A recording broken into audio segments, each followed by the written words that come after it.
নমস্কার, জয় শ্রীকৃষ্ণ। আজকে আমরা জানব ধর্ম কাকে বলে বা ধর্ম আসলে কি। বর্তমান সময়ে ধর্ম নিয়ে, এই ধর্মের নামে এক শ্রেণীর মানুষ বা কিছু সংখ্যক মানুষ হিংসা, বিদ্বেষ, অরাজকতায় মেতে উঠেছে এই ধর্মকে সামনে রেখে।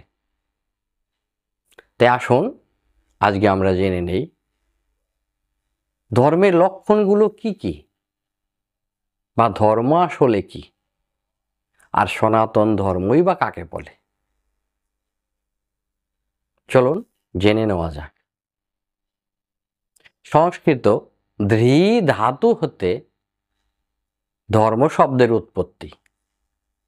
ধৃ ধাতুর অর্থ ধারণ করা,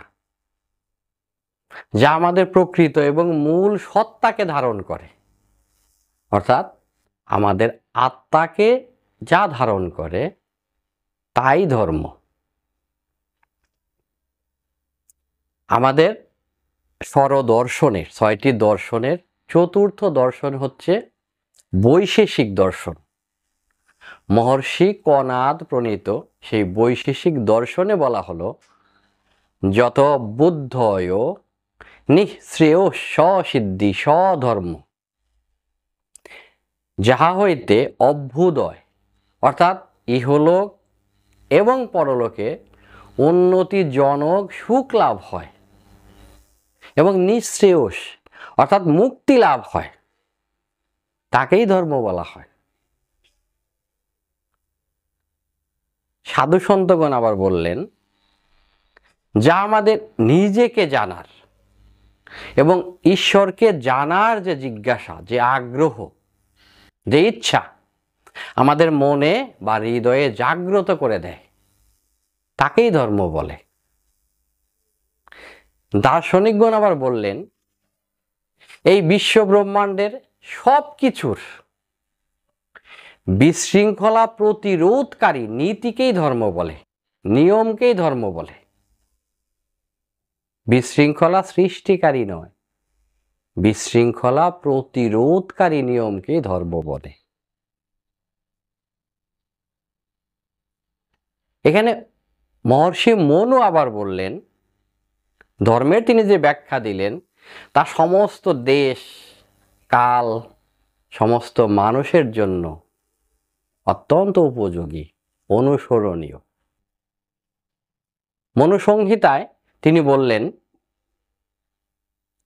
ধৃতি ক্ষমা দমহ অস্তেয়ম শৌচম ইন্দ্রিয় নিগ্রহম ধী বিদ্যা সত্যম অক্রোধ দশকম ধর্ম লক্ষণম। মহর্ষি মনু বললেন, ধৃতি অর্থাৎ ধৈর্য, ক্ষমা, বহিরিন্দ্রিয়ের দমন, চুরি না করা, অন্তর বাহিরের সুচিতা, মনোসংযম, বিদ্যা, জ্ঞান, সত্য এবং অক্রোধ, ক্রোধ না করা, এই 10টি হচ্ছে ধর্মের লক্ষণ। আবার আমাদের বেদান্ত অর্থাৎ বৃহদারণ্যক উপনিষদে বলা হলো, যাহা সত্য তাহাই ধর্ম, অর্থাৎ সত্য এবং ধর্ম একই।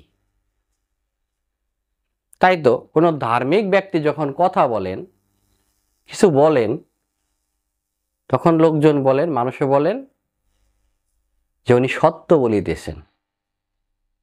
আবার কোনো সত্যবাদী যখন কথা বলেন, তখন মানুষজন, লোকেরা বলে থাকেন উনি ধর্ম বলিতেছেন, ধর্মস্থ বলিতেছেন। অর্থাৎ সত্য এবং ধর্ম একই জিনিস, একই, যাহা সত্য তাহাই ধর্ম। সমস্ত দিক বিচার বিবেচনা করে মহাভারতে বলা হলো, তাই মহারাজ ধর্মরাজ বললেন, যুধিষ্ঠির বললেন, ধর্ম এব হত হন্তি ধর্ম রক্ষতি রক্ষিতঃ। অর্থাৎ আপনি যদি ধর্মকে রক্ষা করেন তাহলে ধর্ম আপনাকে রক্ষা করবে। আর আপনি যদি ধর্ম থেকে বিচ্যুত হন, ধর্ম থেকে সরে আসেন, তাহলে ধর্মই আপনাকে বিনাশ করবে। তাই তো সাধু সন্তগণ, ভক্তরা বলে থাকেন, সদা সর্বদা ধর্মের পথে থাকো, ধর্মের আশ্রয়ে থাকো, সত্য সনাতনের আশ্রয়ে থাকো। আর অবিনাশী শাশ্বত নিত্য ধর্মই হচ্ছে আমার সনাতন ধর্ম। অবিনাশী নিত্য ধর্মই সনাতন ধর্ম। জয় শ্রীকৃষ্ণ। সবাই ভালো থাকবেন। ঈশ্বর সবার মঙ্গল করুন।